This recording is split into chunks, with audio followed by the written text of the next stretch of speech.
La Roue des âges. La Roue des âges.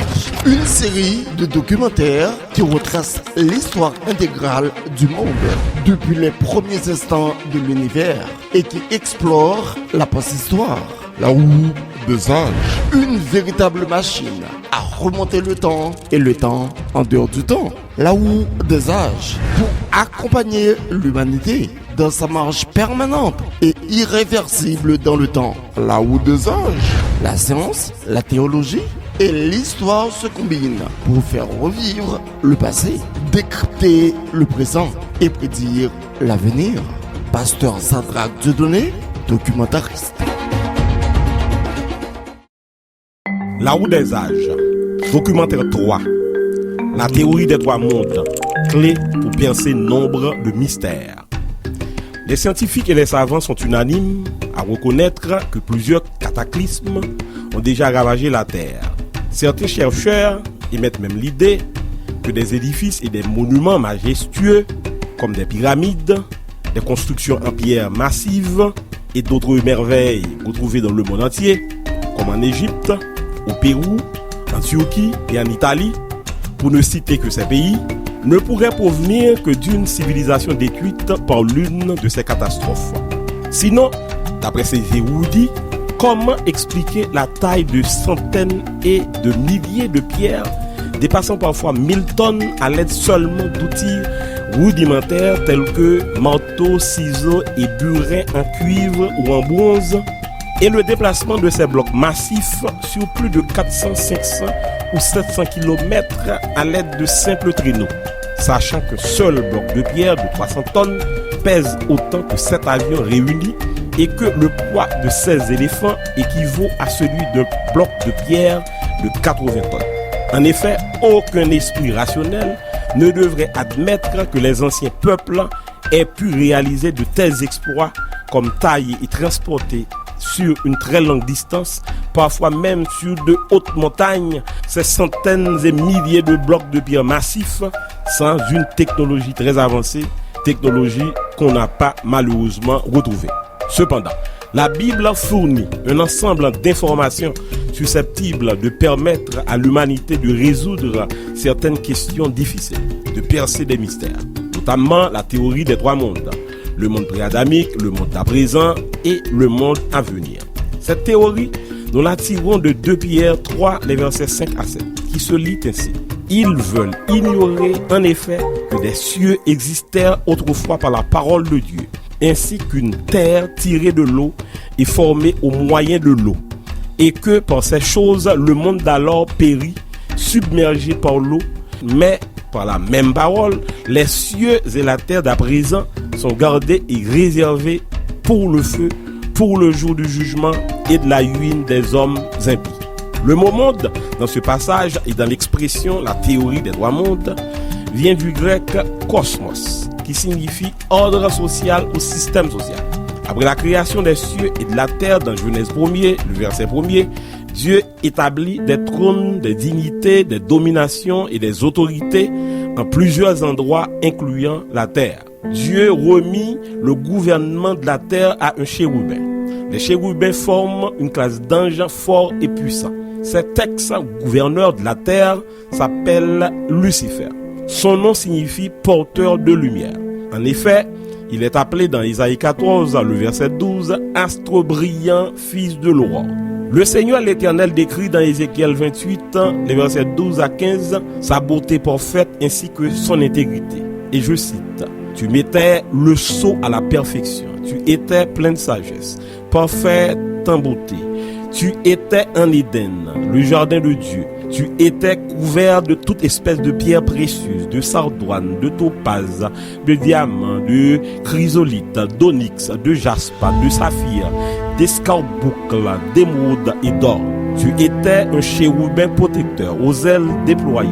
Je t'avais placé et tu étais sur la sainte montagne de Dieu. Tu marchais au milieu des pierres étincelantes.